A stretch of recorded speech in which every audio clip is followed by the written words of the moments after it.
The best non-Apple smartwatch has long been Samsung's Galaxy Watch series, thanks to its comprehensive health and fitness tracking, intuitive interface, and comfortable, pleasant design. For a product that's so mature, it's hard to imagine what else Samsung can improve upon, which might explain why the Galaxy Watch 5 is very similar to its predecessor. Most of the changes here aren't immediately visible, like a more durable build and software updates. Samsung also tweaked the curvature of the underside to make the Watch 5 hug your wrist better and added a skin temperature sensor that does nothing for now. The most notable difference about the Watch 5 is the new Pro model. It comes in a 45mm titanium case, uses a more durable screen, and has a much larger 590mAh battery. Frankly, the most exciting thing about Samsung's watches this year is the Watch 5 Pro's estimated 80-hour runtime. Still, the fact that the tweaks are small doesn't mean the Galaxy Watch 5 can't still be an exciting device that is still possibly the best smartwatch around for Android users.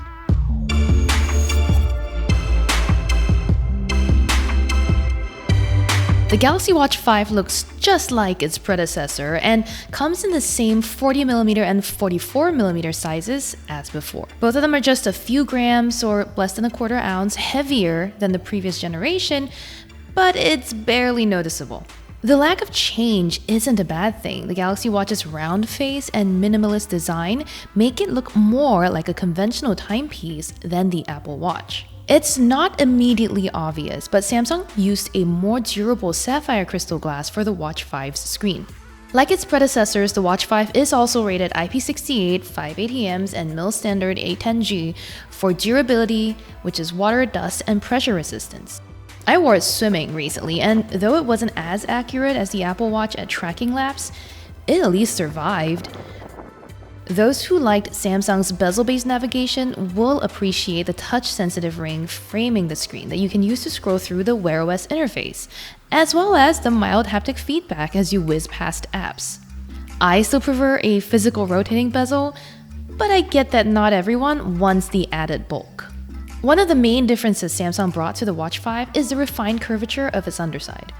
This is meant to keep the watch in contact with more of your wrist so its sensors can deliver more reliable readings. Unfortunately, I found this kind of uncomfortable.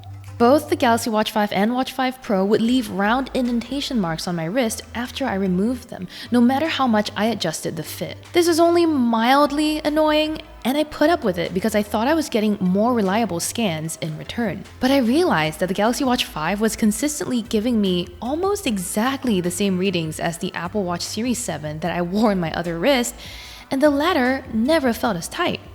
Another reviewer I spoke to said they found the Watch 5 very comfortable, so this might be a matter of personal preference. This also applies to wearing a watch to bed.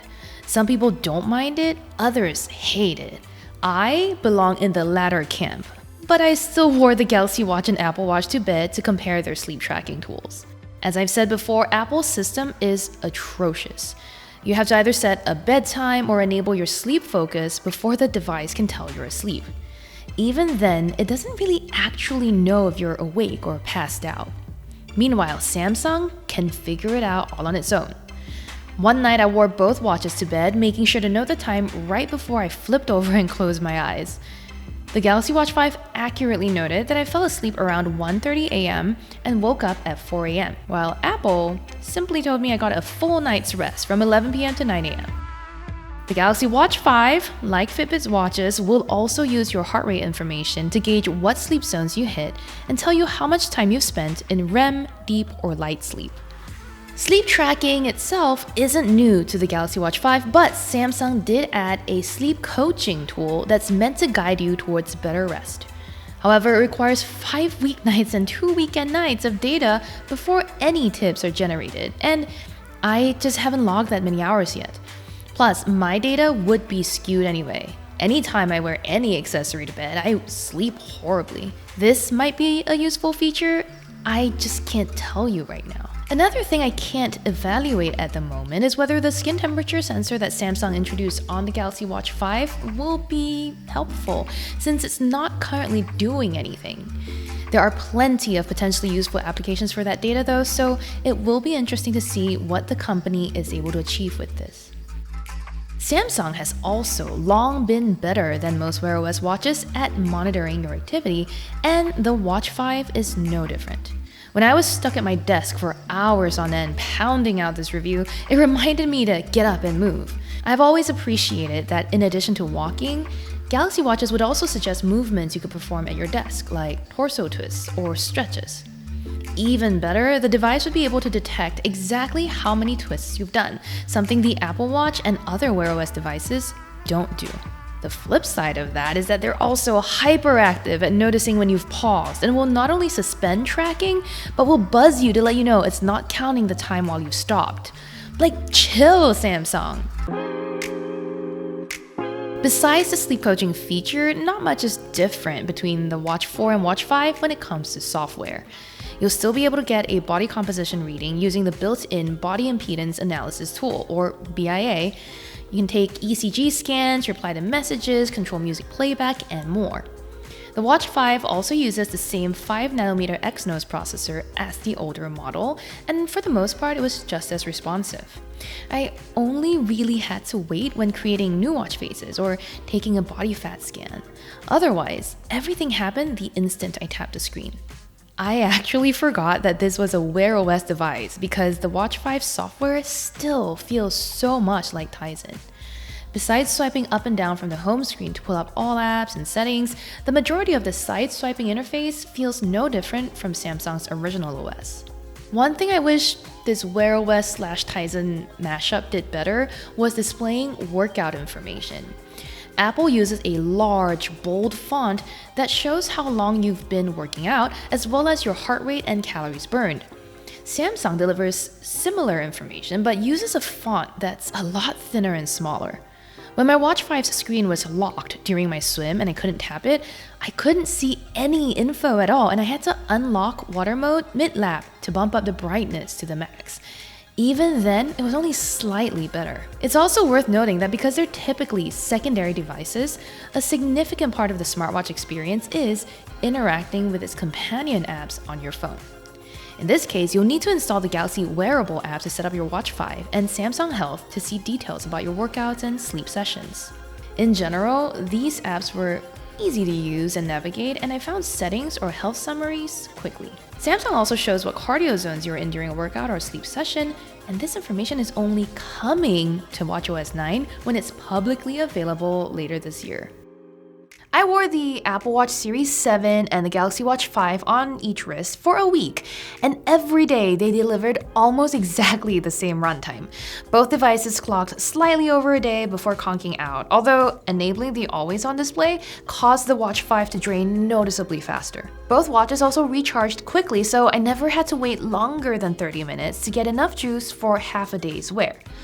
When I wore the watches overnight to test sleep tracking, the Apple Watch used less power than the Galaxy Watch, but the latter actually delivers better results, so I don't mind it using more juice.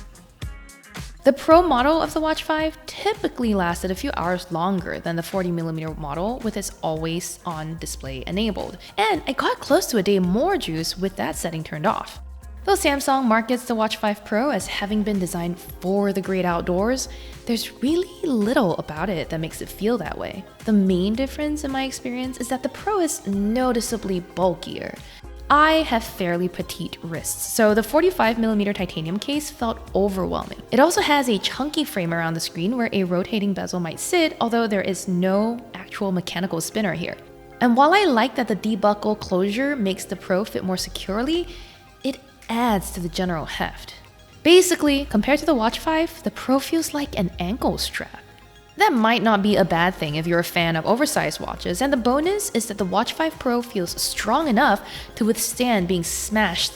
The other feature differentiating the Pro from the regular Watch 5 is its support for the GPX route format for workouts like hiking and cycling. You'll have to go into the Samsung Health app on your phone to pick a previous route and export it as a GPX file, then go into hiking or cycling and import that information. Later, you can select from the Watch 5 Pro one of the routes you loaded under one of those exercises to start the same journey, and the device will show you turn-by-turn directions.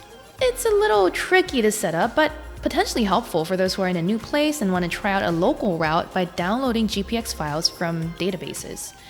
Samsung also added a trackback feature that'll take you home the way you came, and it's only available for certain exercises for now.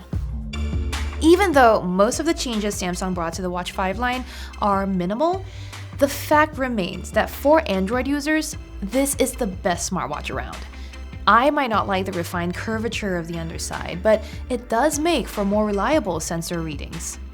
The Watch 5 Pro is also a little bulky for my taste, and the only real improvement it offers over the regular model, aside from size and durability, is a bit more battery life. Still, thanks to its well-rounded and capable health and fitness tracking tools, alongside its prowess as a smartphone companion device, the Watch 5 is one of the best smartwatches around. For reviews of other smartwatches, wearables, laptops, tablets, and more, make sure you subscribe to Engadget. And as always, thank you for watching.